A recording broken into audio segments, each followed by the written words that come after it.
शहर में आटे और चीनी की महंगे दामों फरोख्त जारी है। प्राइवेट कंपनी के आटे की कीमतें बदस्तूर आसमान से बातें कर रही हैं। प्राइवेट कंपनी का 5 किलोग्राम आटे का थैला 800 रुपये का दे रही है। 3 हफ्ते कबल प्राइवेट कंपनी का 5 किलो आटे का थैला 536 रुपये का था। चीनी का बहरान भी जारी है। किराना दुकानों पर चीनी मौजूद नहीं है। हुकूमत ताहाल चीनी बहरान को हल नहीं कर सकी। सदर हाफिज मोहम्मद आरिफ की जानिब से ये कहा गया है। शहर में आटे और चीनी के महंगे दामों फरोख्त जारी है। मजीद डिटेल्स जान लेंगे। शहजाद खान अब्दाली से बताइएगा। बिल्कुल, शहर के अंदर पंजाब हुकूमत के एक्शन के बाद जो 10 और 20 किलोग्राम आटे की सप्लाई है वो तो आज काफ़ी बेहतर है और 10 और 20 किलो का आटा मार्केट के अंदर अवेलेबल है। सिर्फ शहर के 10% तो इलाके ऐसे हैं जहाँ पे आटा ना आने की या कम मिलने की शिकायत जो है वो देखी जा रही हैं। ताहम एक निजी कंपनी जो चक्की वाला आटा पैकिंग की शक्ल में बेचती है उसकी कीमतें काफ़ी ज़्यादा हैं। गुज़श्ता 3 हफ्ते कबल उनका 5 किलोग्राम का जो थैला था वो 536 रुपये का सार्फिन को फ़रोख्त किया जा रहा था। और जब मार्केट के अंदर गंदम की किल्लत की खबरें चलना शुरू हुई तो इस कंपनी की जानब से मरहलावार रेट बढ़ाया गया और 3 हफ्तों के बाद अब ये 5 किलो का जो थैला है वो 800 रुपये का फ़रोख्त किया जा रहा है। मजमूई तौर पर फ़ी मन पर इस कंपनी ने 2000 रुपये तक इजाफ़ा किया है। और इसके अलावा चीनी की अगर हम आज बात करते हैं तो चीनी के हवाले से काफ़ी शिकायत हैं। किराना फरोशों के पास बहुत कम मिकदार में चीनी मौजूद है, ज़्यादातर के पास चीनी मौजूद नहीं है और इस बात की तस्दीक किराना मर्चेंट एसोसिएशन लाहौर भी कर रही है कि चीनी अवेलेबल नहीं है। इस हवाले से उनका ये कहना है कि जो होल सेलर्स हैं वो कमर्शियल सार्फिन को चीनी फ़रोख्त कर रहे हैं। इसी वजह से जो सार्फिन हैं, घरेलू सार्फिन हैं, उन तक ये चीनी नहीं पहुंच पा रही। जी ठीक है, बहुत शुक्रिया शहजाद। सैलाब से नई फसल तबाह और अमेरिका की डिमांड में इजाफे से चावल महंगा हो गया है। भारतीय चावल पर टैरिफ में इजाफे से पाकिस्तानी चावल की डिमांड बढ़ गई है।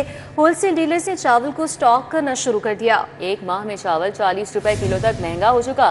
कायनात चावल 350 से बढ़कर 380 रुपए किलो, सुपर चावल 290 से बढ़कर 320 रुपए किलो हो गया। इस हवाले से अपडेट कर रहे हैं सईद अहमद। सईद हमारे साथ हैं। जी सईद। बिल्कुल, पाकिस्तान में एक तरफ सैलाबी सूरत हाल है जिसकी वजह से जो नई आने वाली चावल की फसल है वो तबाह काफ़ी हद तक हो चुकी है और दूसरी तरफ जो इंडिया के ऊपर अमेरिका के अंदर जो नया टैरिफ लगाया गया है उसके बाद पाकिस्तानी चावल की डिमांड में इजाफा है वो हुआ है।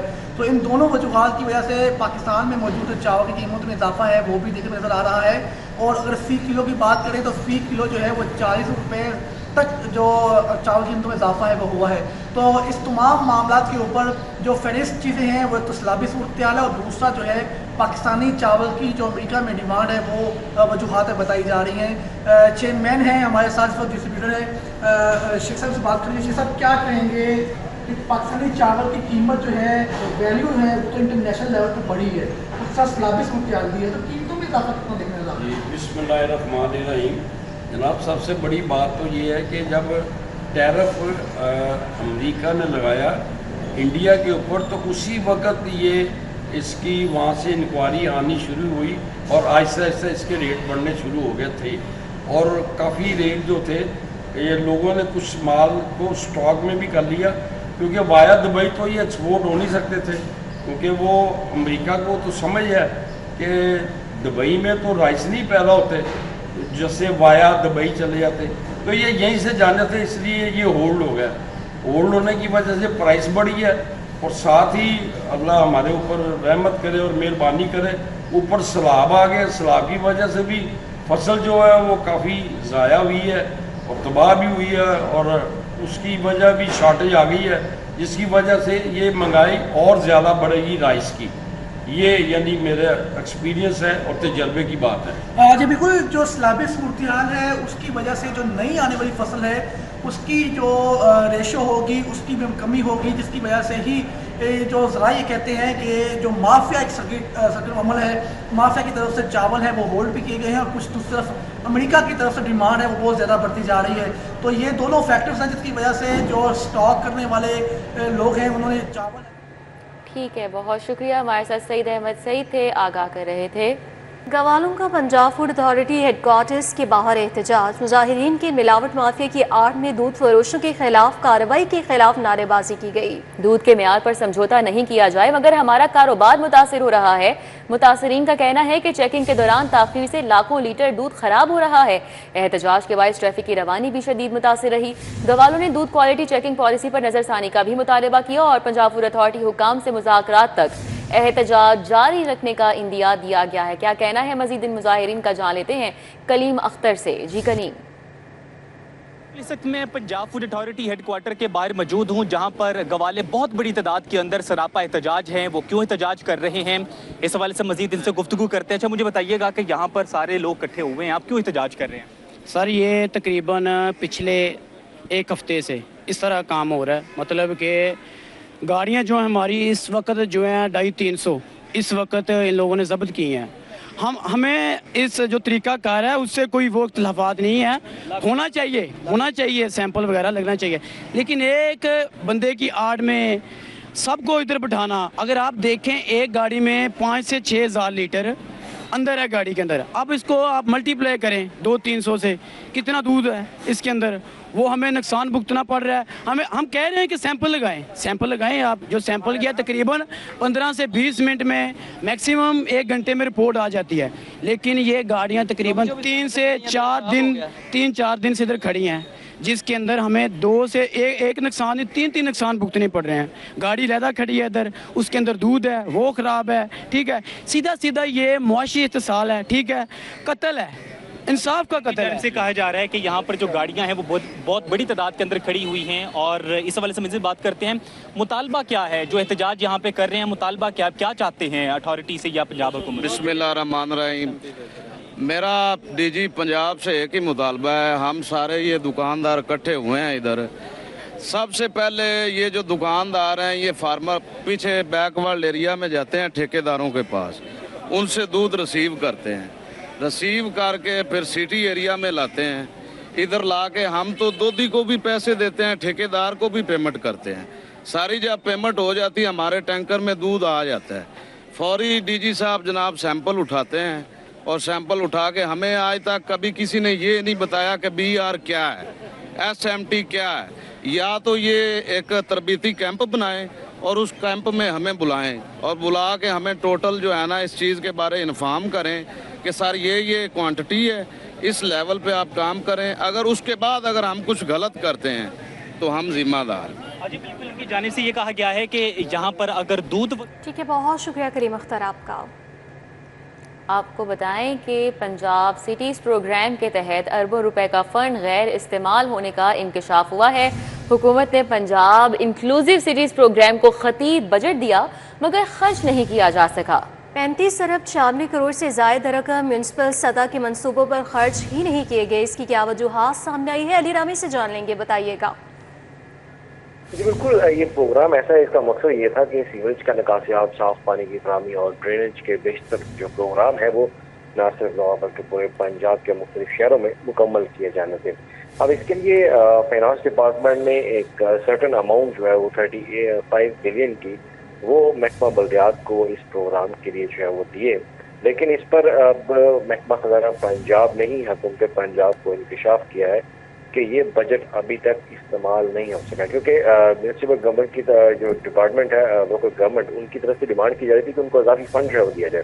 तो उस पर फाइनेंस डिपार्टमेंट ने ऑब्जर्वेशन लगाई कि आपके पास जो पहले मौजूद बजट है 35 बिलियन का, वो अभी तक यूटिलाइज नहीं हुआ। सबसे पहले तो उसको यूटिलाइज जो है वो किया जाए, और अभी तक अगर यूटिलाइज नहीं किया गया तो उस पर सवालात उठाए जा रहे हैं कि क्या वजूहात है, क्यों बजट इस्तेमाल नहीं किया गया। हालांकि ये पब्लिक सेक्टर के जो प्रोजेक्ट्स हैं, ये अवामी मुफाद के मनसूबे थे, जिसमें सीवरेज का निकासियाब और बेशतर साफ पानी के फराहमी के मंसूबे शामिल थे।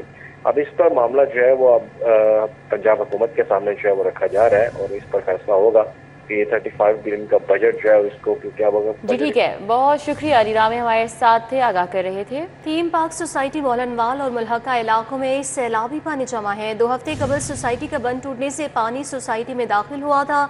सोसाइटी के 10,000 से ज्यादा रिहायशी सैलाबी पानी से मुतासिर है। घर, दुकानें, सड़कें, सब कुछ सैलाबी पानी की नजर हो चुका है। इलाका मकीन गैस और बिजली से महरूम है। खाने पीने की अशिया की भी किल्लत है। खवातीन और बच्चे ऊंचे मुकामात पर खुले आसमान तले रहने पर मजबूर हो चुके हैं। इस हवाले से बात कर लेते हैं उस्मान खादिम कम्बो हमारे साथ हैं। उस्मान, बताइएगा थीम पार्क सोसाइटी की इस वक्त क्या सूरत हाल है? जी बिल्कुल, थीम पार्क सोसाइटी में मैं इस वक्त मौजूद हूँ। 2 हफ्ते कबल ये इलाका सैलाब की जद में आया, जिसके बाद अभी भी सैकड़ों घर ज़ेर आब हैं। तकरीबन 6 फुट तक पानी यहाँ पे मौजूद है। घरों के अंदर पानी गया हुआ है। लोगों की जो ज़िंदगी है वो मफलूज हो चुकी है। जो शहरी हैं वो सड़कों के ऊपर जो ऊंची जगह हैं वहाँ पे डेरे डाले हुए हैं। खातीन और बच्चे भी ऊंचे मकामात के ऊपर चारपाइयाँ रख के, कुर्सियाँ रख के बैठे हुए हैं। लोगों के घर पानी में डूबे हुए हैं। बिजली का निज़ाम यहाँ पे मुकम्मल तौर पर बिजली मुअत्तल है। गैस भी यहाँ पे मौजूद नहीं है, जिसकी वजह से शहरियों को मज़ीद मुश्किलात का सामना करना पड़ रहा है। अभी कुछ हफ्ते लगेंगे, जिसके बाद मुकम्मल तौर पे यहाँ से पानी ख़त्म होगा और उसके बाद ही लोग अपने घरों में जा सकेंगे। मेरे अकब में भी सैकड़ों घर ऐसे हैं जहाँ पे 6 फुट तक पानी जो है वो मौजूद है और घर पानी के अंदर डूबे हुए हैं। लोगों के कारोबार, दुकानें, जानवर सब पानी में डूब गए। 20 फुट तक यहाँ पे पानी जमा हुआ था, जो रफ्ता रफ्ता अब कम हो रहा है और उसकी सतह अब 6 फुट रह गई है। जी ठीक है, बहुत शुक्रिया उस्मान खादिम कम्बो आपका। वज़ीर-ए-आला पंजाब के महफूज पंजाब के लिए DIG ट्रैफिक पुरअज़्म है। हादसा की रोकथाम के लिए बगैर लाइसेंस गाड़ी चलाने वालों के खिलाफ 90 रोज़ा मुहिम जारी। इब्तदाई 40 रोज में बगैर लाइसेंस गाड़ी चलाने वालों को 2,87,000 से जायद के चालान। पहले 40 रोज में ट्रैफिक पुलिस ने 69,000 से जायद शहरियों को चालान टिकट जारी किए। सुबह भर में बिला तफरीक बगैर लाइसेंस गाड़ी चलाने वालों के खिलाफ सख्त कार्रवाइयां जारी रहेंगी। DIG ने कहा, बगैर लाइसेंस गाड़ी चलाने वाले अपनी दूसरी जिंदगियों को खतरे में ना डालें। मोहलिक हादसात की रोकथाम के लिए ट्रैफिक पुलिस हर मुमकिना इकदाम कर रही है। पंजाब पुलिस में कांस्टेबल्स, लेडी कांस्टेबल्स का नजरसानी शुदा भर्तियों का शेड्यूल जारी कर दिया गया है। IG पंजाब की मंजूरी के बाद भर्तियों का नजरसानी शुदा शेड्यूल जारी किया गया। इस हवाले से मरासला भी जारी। सूबे में सैलाबी सूरत हाल के पेश नज़र भर्तियों के शेड्यूल में तब्दीली की गई है। मज़ीद तफसीलात जान लेंगे अली साही से, बताइएगा। बिल्कुल, पंजाब पुलिस में constable, lady constable, wireless operator, driver और मैकेनिक कांस्टेबल का नजरसानी शेड्यूल जारी कर दिया गया है। इससे कबल 21 अगस्त को पहले भर्तियों का शेड्यूल जारी किया गया था, लेकिन सुबह भर में सैलाबी सूरत हाल की वजह से इसको रीशेड्यूल किया गया है, जिसमें नजरसानी शुदा शेड्यूल के मुताबिक जो टेस्ट होंगे शाती पैमाइश वो 23 से 27 सितंबर तक होंगे। रिव्यू बोर्ड 1 से 3 सितंबर तक दरखास्तों को निपटाएगा और इसके बाद जो तहरीरी इम्तहानात हैं वो 7 से 8 सितंबर तक लिए जाएंगे और फिर 9 से 13 अक्टूबर तक इंटरव्यू होंगे और उसके बाद 14 अक्टूबर को रिजल्ट जारी किए जाएंगे। तो इसी हवाले से IG पंजाब की जानब से जो नया शेड्यूल है वो जारी कर दिया गया है। जी ठीक है, बहुत शुक्रिया अली साही। पंजाब में सैलाब, पुलिस अफसरान और अहलकार भी बुरी तरह से मुतासर हो गए। कई अहलकारों के घर तबाह हो गए। अहल खाना मुश्किलात का शिकार है। IG पंजाब का मुतासरा पुलिस अहलकारों का डेटा इकट्ठा करने का हुक्म। CCPO तमाम RPOs, DPOs को मुतासरा अहलकारों की लिस्टें तैयार करने की हिदायत जारी। इस हवाले से बात करेंगे इरफान मलिक हमारे साथ हैं। जी इरफान, आगाह कीजिएगा। जी बिल्कुल, आपको बताएं पंजाब में जो सैलाबी सूरत हाल है, इससे जहाँ पे बहुत सी आबादियाँ डैमेज हुई और फसलें तबाह हुई, वहीं पे पुलिस अफसरान और अहलकार उनके भी बहुत से घर जो हैं और उसके साथ साथ खेत खलिहान जो हैं वो इस सैलाबी रेले के इस वजह से मुतासर हुए। इसी बिना के ऊपर अब IG पंजाब की जानिब से तमाम जो पुलिस अहलकार हैं उनको सपोर्ट करने के लिए और उनके नुकसान की अजाला करने के लिए वेलफेयर ब्रांच को ये अहकाम जारी किए गए थे कि वो तमाम जो ऐसे एहलकार हैं और अफसरान हैं उनका डाटा मुरतब करें जो सैलाबी रेले के अंदर उनके घरों का नुकसान हुआ और उसके साथ साथ आपको बताएं कि उनके जो खेत और उसके साथ साथ जो जानवर हैं जो घरों में लोग रखते हैं, अगर उनका भी नुकसान हुआ है तो उसकी डिटेल जो है वो शामिल की जाए ताकि उनका डाटा इकट्ठा करने के बाद वेलफेयर फंड्स के उनकी जो है वो मदद की जाए। इसके लिए लाहौर में तमाम जो RPOs और DPOs हैं, तमाम इजला के उनको ये मरासला लिखा गया है वेलफेयर ब्रांच की जानिब से और उनको हिदायत जारी की गई हैं। तो ऐसे तमाम एहलकारों का डाटा जो है वो IG ऑफिस में भिजवाएं, जिसके बाद जो कमेटी है वो इस बात का तयन करेगी कि जिनका नुकसान हुआ उसको किस तरह अजाला किया जाए। जी ठीक है, बहुत शुक्रिया इरफान मलिक आपका। शादबाग पुलिस की कारकर्दगी पर सवालिया निशान। शादबाग पुलिस ने बगैर तस्दीक के 3 कमसिन बच्चों पर मुकदमा दर्ज कर लिया है। हसनैन रजा और उसके 3 बेटों पर डेंगी टीम ने हमला करने का मुकदमा दर्ज किया है। मजीद जान लेंगे शाहीन अतीक से, बताइएगा। जी मैं इस वक्त यहाँ पर सेशन कोर्ट में एडिशनल सेशन जज नताशा सिपरा की अदालत के बाहर यहाँ पर मौजूद हूँ। यहाँ पर एक अनोखा केस पेश हुआ है जिसमें पुलिस शादबाग की कारकर्दगी जो है वो नुमाया जो है वो हो रही है, जिसमें 3 बच्चे हैं जिनके ऊपर ये इल्ज़ाम लगाया गया है कि इन्होंने जो डेंगी की टीम है उस पर हमला किया। अब ये बच्चे अपनी ज़मानत कराने के लिए अदालत में पेश हुए हैं जिनकी ज़मानत मंजूर की गई है। बच्चे का बाप हसनैन रज़ा भी इस FIR में शामिल है, वो मेरे पास मौजूद है, उससे बात करते हैं। आप ये बताइएगा कि आप पे पर्चा क्यों बनाया गया और ये बच्चों पे क्यों इल्ज़ाम लगाया गया? सर डेंगी की टीम आई है पीर वाले दिन 8 तारीख को, इन्हें कोई लार्वा नहीं मिला, इन्होंने 5000 रिश्वत मांगी जिस पे हमने रिश्वत नहीं दी, तो इन्होंने अपनी और टीम बुला के ना हमला कर दिया। ये बच्चे कर सकते हैं उन पर हमला? इन्होंने लिखा कि हसनैन रज़ा के तीनों बेटों ने मेरे पे हमला कर दिया, झूठी है FIR सरासर। उनके वकील मौजूद हैं, उनसे हम इस बात से बात करते हैं। आप ये बताइएगा कि क्या मौक़िफ़ है आपका अदालत में? पीर वाले दिन ये सुबह का वाक़या है, ये बच्चे तो यूनिफॉर्म डाल के स्कूल गए हुए थे। ये कैसे हो सकता है कि ये उस टाइम वहाँ पे मौजूद हों और इन्होंने वो जो कि डेंगी की टीम है जिनकी उम्रें और कद 6-6 फीट के हैं, ये उनके हत्थी पड़े हों या उनसे इन्होंने फाइलें छीनी हों, उनको गालियाँ दी हों। बच्चे ठीक से बोल भी नहीं पाते और उन पे 506 लगाई गई, 186 लगाई गई। अच्छा ये बताएं कि अब अदालत ने बच्चों की ज़मानत कब तक मंजूर की है, इनकी और बाप की? इनकी बच्चों की और उसके बाप की ज़मानत जज साहिबा हैं हमारी नताशा सिपरा साहिबा, उन्होंने इनकी ज़मानत 18/9 के लिए की है। 18/9 की नेक्स्ट पेशी है। जी आपने जो है मौक़िफ़ सुना, यहाँ पर ये बताता चलूँ कि अदालत ने भी ताजुब का जो है वो इज़हार करते हुए जो मुतलका शादबाग पुलिस है उसे फौरी तौर पर जो है वो रिपोर्ट जो है वो ठीक है। शाहीन अतीक बहुत शुक्रिया।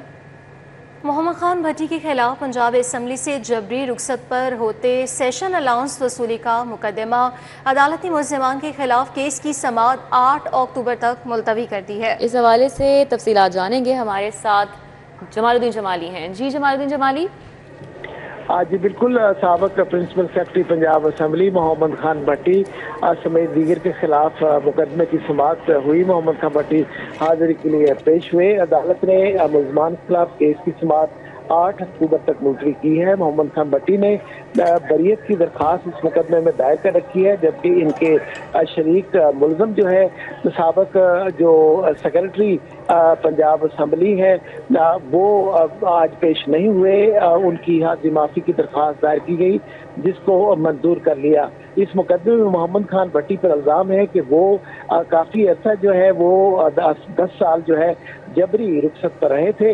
इस दौरान उनका जो असम्बली के इजलास से मुतल्लक अलाउंस बनता है वो नहीं बनता था, मगर मुल्ज़म ने जो है दीगर असम्बली के एहलकारों के साथ साज़बाज़ करके लाखों रुपए अलाउंस वसूल किया और कौमी खजाने को नुकसान पहुँचाया। एंटी करप्शन कोर्ट के जज ने मुकदमे पर समाअत की। जी ठीक है, बहुत शुक्रिया जमालुद्दीन जमाली आपका। लाहौर हाई कोर्ट ने ज़िला अदालतों के 6 जजेस की खिदमात पंजाब हुकूमत के सपुर्द कर दी हैं। लाहौर, फैसलाबाद, सरगोदा और लाहौर में लेबर कोर्ट्स की प्रिजाइडिंग ऑफिसर्स की तैनातियाँ की जा रही हैं। एंटी करप्शन कोर्ट लाहौर में खुसूसी जज की 3 साल के लिए तकर्री जजेस को 15 सितंबर तक नई तैनाती का चार्ज लेने की हिदायत की गई है। मज़ीद जान लेंगे मलिक अशरफ से, बताइएगा।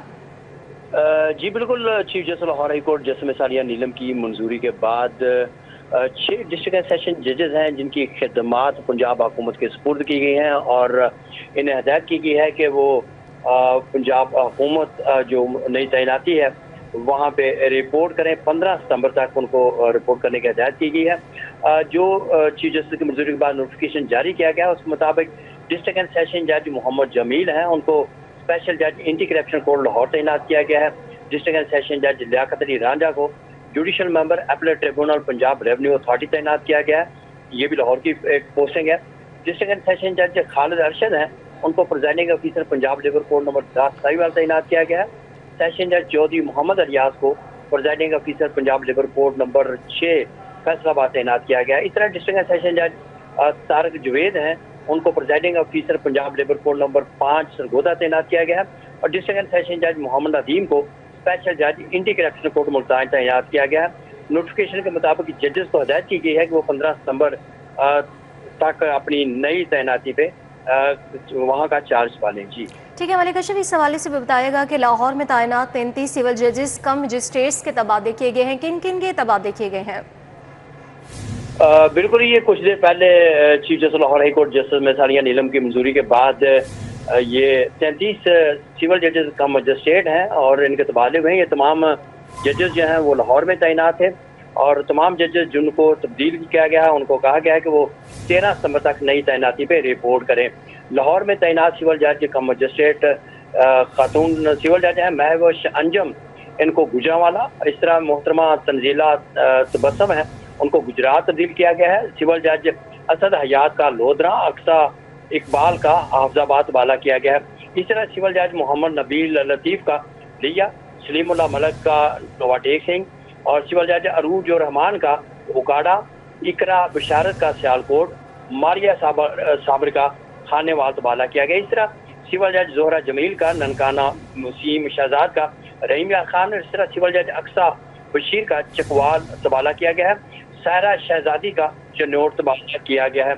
और इसी तरह अगर हम दूसरे जजेस की बात करें तो हमें सिविल जज मोहम्मद अहमद का फैसलाबाद, मोहम्मद नईम अलियास का डेरा गाजी खान तबादला किया गया है। सिविल जज शैब सिकंदर का बहावलपुर, खौला शाहिद का बहावलनगर और जहदा परवीन का जंग तबादला किया गया है। सिविल जज शबनम सलीम का नारोवाल और इस तरह खतीजा सज्जाद का कसूर तबादला किया गया है। नासिर हबीब उनका मंडी बहोदीन तबादला किया गया है। जी।